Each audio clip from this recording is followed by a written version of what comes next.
दोस्तों, अंतरिक्ष के क्षेत्र में भारत कितना आगे निकल चुका है ये बात किसी से छुपी नहीं है और हर भारतीय को इस बात पर गर्व भी है। भारत ने मंगलयान, चंद्रयान और 104 सैटेलाइट को एक बार अंतरिक्ष में छोड़कर अपनी अंतरिक्ष की क्षमता को विश्व के सामने पहले ही साबित करके दिखाया है और ये भी दिखाया है कि कैसे भारतीय साइंटिस्ट और इंजीनियर्स इतने ज्यादा काबिल हैं कि वह इस तरीके के कारनामे भी करके दिखा सकते हैं। अंतरिक्ष में भारत की पकड़ और ज्यादा मजबूत करने के लिए भारत ने एक भविष्य के काफी महत्वाकांक्षी प्रोजेक्ट को लॉन्च किया है, जिसका नाम हमने गगनयान रखा है। गगनयान के तहत भारत पहली बार मानव के साथ अंतरिक्ष में एक व्हीकल भेजना चाहता है, जिससे भारत की पकड़ अंतरिक्ष में और ज्यादा मजबूत हो सके और इंसानों को अंतरिक्ष में भेजा जा सके, ताकि आने वाले समय में अंतरिक्ष में की जाने वाली रिसर्च में भारत को काफी ज्यादा फायदा हो सके। दरअसल जैसा कि हम सब जानते हैं कि अंतरिक्ष अभी पूरी तरीके से अनजान है और वहाँ पर संभावनाओं का एक पूरा सागर पड़ा हुआ है। चाहे हम बात कर लें चांद पर मिले खनिज पदार्थों के बारे में, या फिर हम लोग बात कर सकते हैं सौर ऊर्जा को और सही तरीके से इस्तेमाल करने की सोच के बारे में। अंतरिक्ष में भारत के लिए बहुत सारे अवसर मौजूद हैं, जिससे मानव जाति को बहुत ज्यादा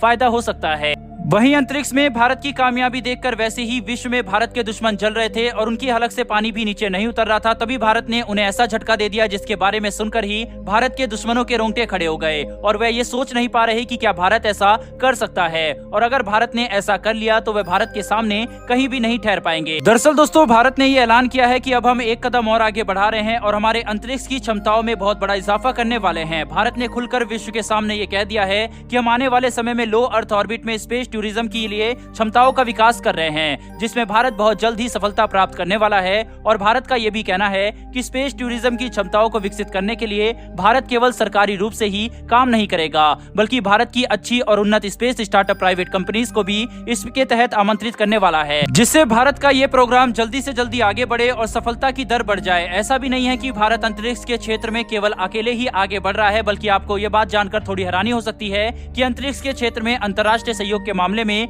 भारत विश्व के 61 देशों के साथ मिलकर काम कर रहा है और इन देशों के साथ भारत अलग अलग आयामों पर सहयोग कर रहा है। पिछले कुछ समय में स्पेस टूरिज्म का मार्केट बहुत तेजी से बढ़ा है और इसमें बहुत ही ज्यादा मुनाफा भी है। वहीं पर सबसे बड़ी बात तो यह है कि अभी तक केवल प्राइवेट कंपनियों का ही इसमें बोलबाला रहा है स्पेस टूरिज्म के आयाम में, लेकिन अब भारत अपनी सरकारी और प्राइवेट कंपनियों की क्षमता को एक साथ करके इस क्षेत्र में उतरने की तैयारी कर रहा है, जिससे इन प्राइवेट कंपनियों को बहुत बड़ा झटका लगा है। वहीं अभी तक इलोन मस्क की स्पेसएक्स, जेफ बेजोस की ब्लू ओरिजिन और रशिया की रोसकॉस्मोस का ही एक तरफा बोलबाला रहा है स्पेस टूरिज्म के सेक्टर में, लेकिन अब भारत की एंट्री से इन सब की धड़कनें बढ़ गई है, क्योंकि ये सारी कंपनी अच्छे से जानती है कि भारत की क्षमताएं बहुत ज्यादा बढ़ चुकी है और भारत वह क्षमता अपने पास रखता है जो इन सभी कंपनियों को पछाड़कर आगे निकल जाए, क्योंकि भारत का स्पेस प्रोग्राम इन सबसे काफी ज्यादा किफायती है। वहीं स्पेस टूरिज्म के तहत एक रॉकेट की मदद से कुछ इंसानों को अंतरिक्ष में लो ऑर्बिट या फिर उसके ऊपर लेकर जाया जाता है, जहाँ से वे पृथ्वी के बाहर से इसका नजारा देख सकते हैं और अंतरिक्ष में सूरज, चांद और भी कई अलग अलग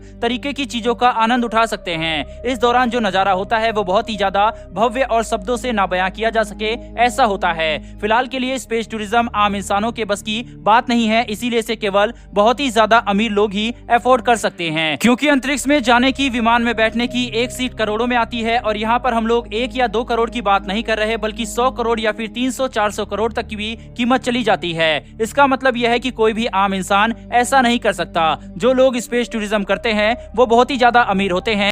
लेकिन जैसे जैसे स्पेस टूरिज्म का मार्केट बढ़ रहा है वैसे वैसे इस बात की उम्मीद भी जग रही है कि आने वाले कई सालों में हम लोग तकनीक को इतना ज्यादा विकसित कर लेंगे कि आज जैसे विमान से यात्रा की जाती है बिल्कुल उसी तरीके से अंतरिक्ष में भी यात्रा की जाएगी। लेकिन हाँ, ऐसा होने में समय लगने वाला है और काफी सारा समय लगने वाला है, लेकिन जिस तरीके से इस क्षेत्र में काम हो रहा है और तकनीकों को विकसित किया जा रहा है, लग रहा है कि आने वाले समय में हम लोग अंतरिक्ष के क्षेत्र में काफी ज्यादा विकास कर लेंगे और ये पूरी मानव जाति के लिए एक काफी अच्छा संकेत है। फिलहाल दोस्तों, इस वीडियो में इतना ही। अगर आपको ये इन्फॉर्मेशन और वीडियो पसंद आई हो तो वीडियो को लाइक करके चैनल को सब्सक्राइब कर बेल नोटिफिकेशन को अवश्य दबा लें। साथ ही भारतीय साइंटिस्टों के लिए कमेंट बॉक्स में जय हिंद लिखना ना भूलिएगा। फिर मिलेंगे ऐसी एक नई वीडियो के साथ। धन्यवाद। जय हिंद।